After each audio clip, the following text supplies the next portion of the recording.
P. Shot Don. And Diana. Who sounds so excited to be here. I'm kind of not. Sorry, guys. Today we are discussing the latest in the Matrix movie saga now, since it's past the trilogy. The Matrix Resurrection, starring Keanu Reeves, Lawrence Fishburne, Jessica Henwick, and a bunch of other people who should not have been paid for this movie.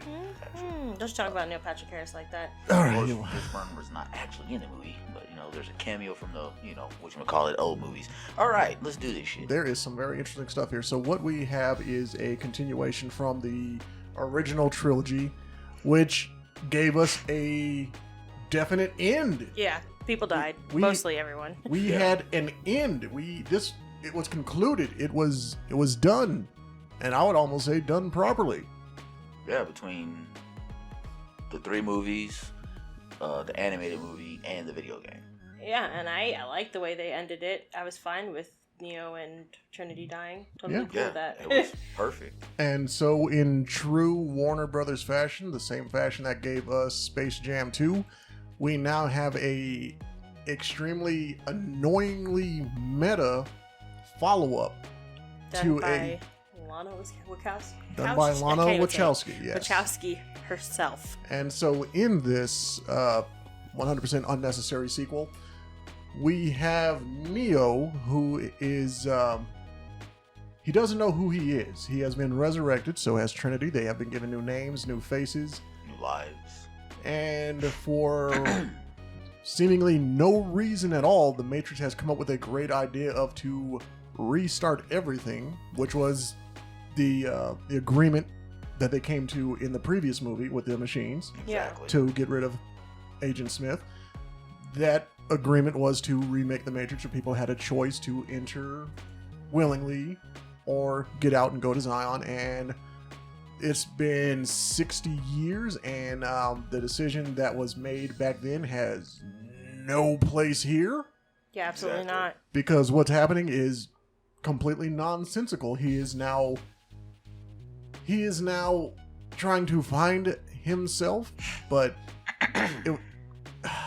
this movie was just woefully unnecessary. I mean, they give him, so they bring him back, Mr. Anderson. But now, the part that kind of threw me off is he's back, and they have it set up that he created the Matrix as a game. Yes, that's the backstory they gave his new persona. Yeah, they put him so close to the actual reality of his life that it was supposed to try and blend in and make him question his reality. Exactly. So, I mean, I guess that was kind of cool. Like, the mixing they had of robots and humans relationships was okay, I guess. Very interesting. And I don't know if it was just lazy writing or if they really thought this meta side of everything was going to be good, but this was just not good. It's very self-aware. Neo, Tom Anderson, is very much aware of everything that happened in the previous movies, games, all of that. He even has action figures on his desk portraying everything. Yeah. And they went, in my opinion, too far with the quote-unquote blue pill situation. They went too far with the meta. It was just not good. And when you do something like this, it's almost parody. Yeah. And everybody's performance was in line with, in my opinion, a parody. Yeah. This was like watching the Naked Gun, any of the Naked Gun movies. Which I think that's why Neil Patrick Harris was shining so well, because in all honesty, he was the I think, what's his name from Candyman? Yahya Abdul-Mateen, however you say his name. Oh, I love Black that guy. Manta. The guy who plays the reincarnated Morpheus. Yeah, Black Manta.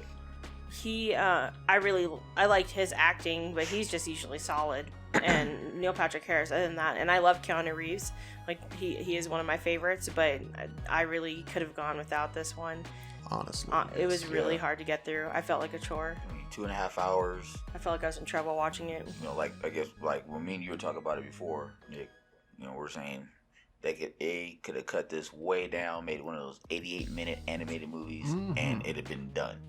And a bit more tolerable. I'm going to tell you right now, it is extremely hard to find actors with the ability that came in the first Matrix.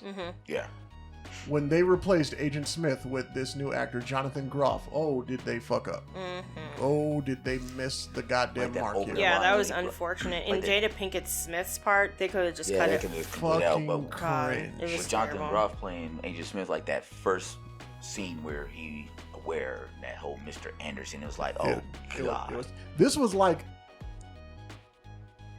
what happened here is what PC gamers want to happen. This looks like it was a fan-made goddamn movie.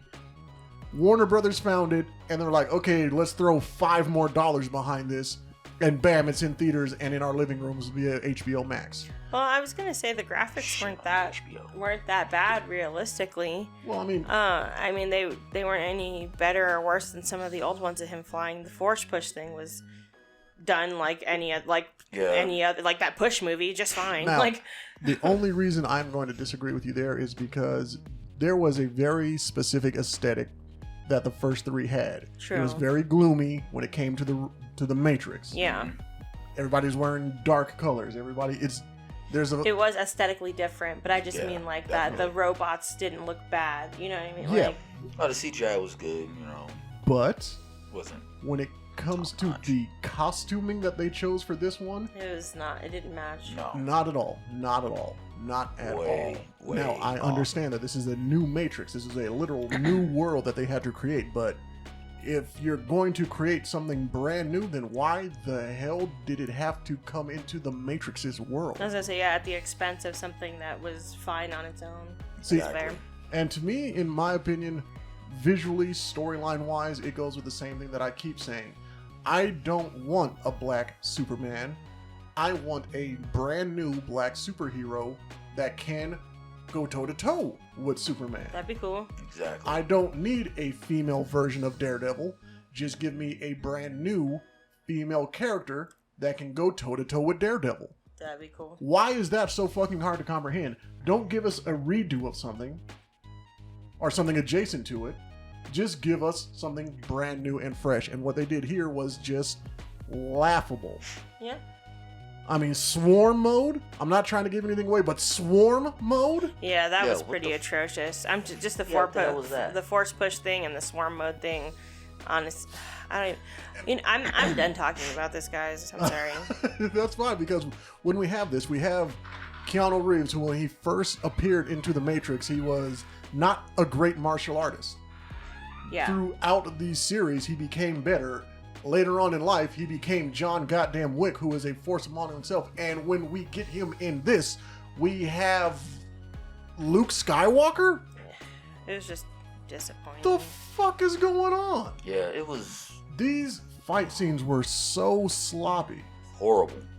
This is like Keanu Reeves and excuse me, and Carrie Ann Moss just kind of did all this stuff in their free time on the weekends. Yeah. There was a lot of Xanax on the. There was a lot of something. Like, this was just not a good movie.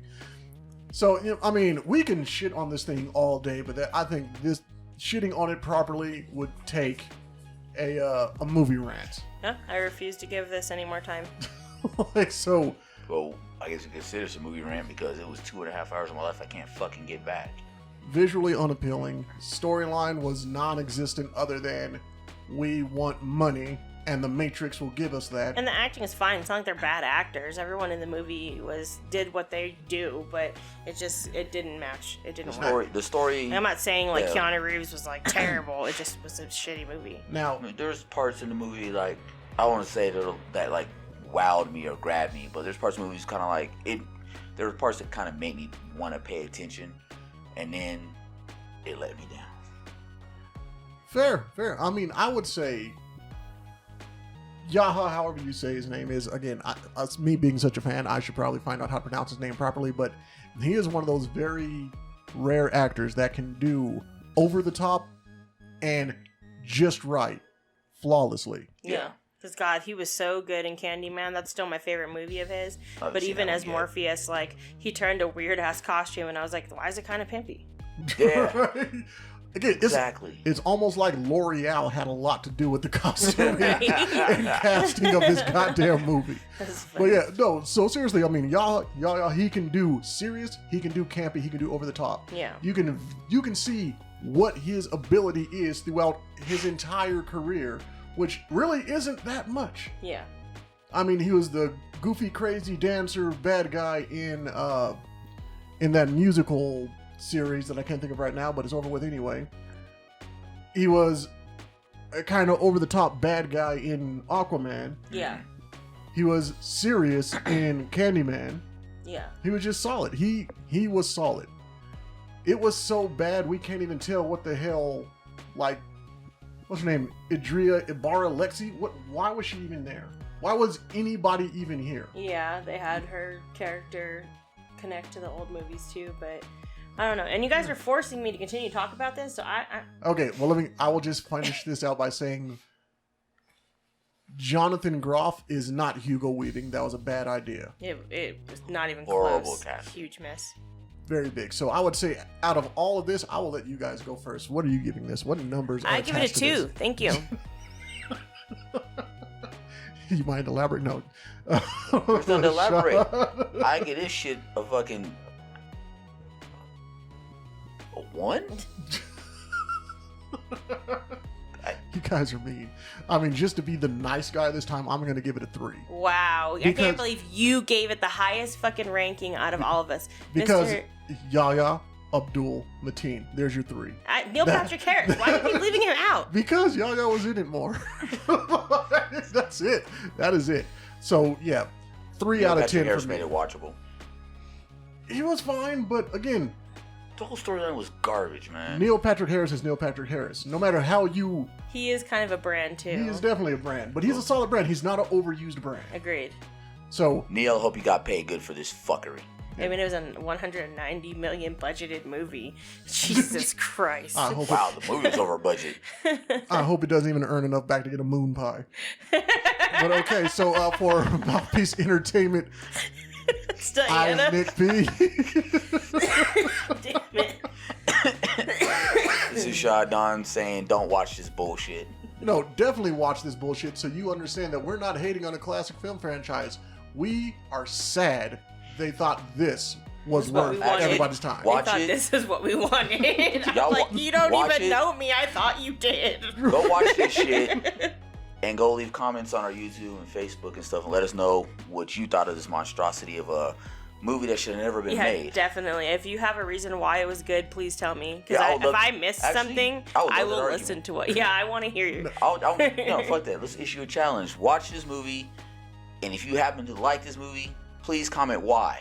Please comment why. Please comment why. And then tell me why you like everything that's happening on the CW right now as well. Yeah, right. I might even throw out like a $5 Wingstop gift card so you could buy 2 wings if you want. All right, I we're ain't out. giving you shit. I just want to understand why you think this movie's good. All If I right. give you anything, I'm going to give you a fucking free ride to the hospital to get your head examined. Peace. Peace. Somebody hit the buttons on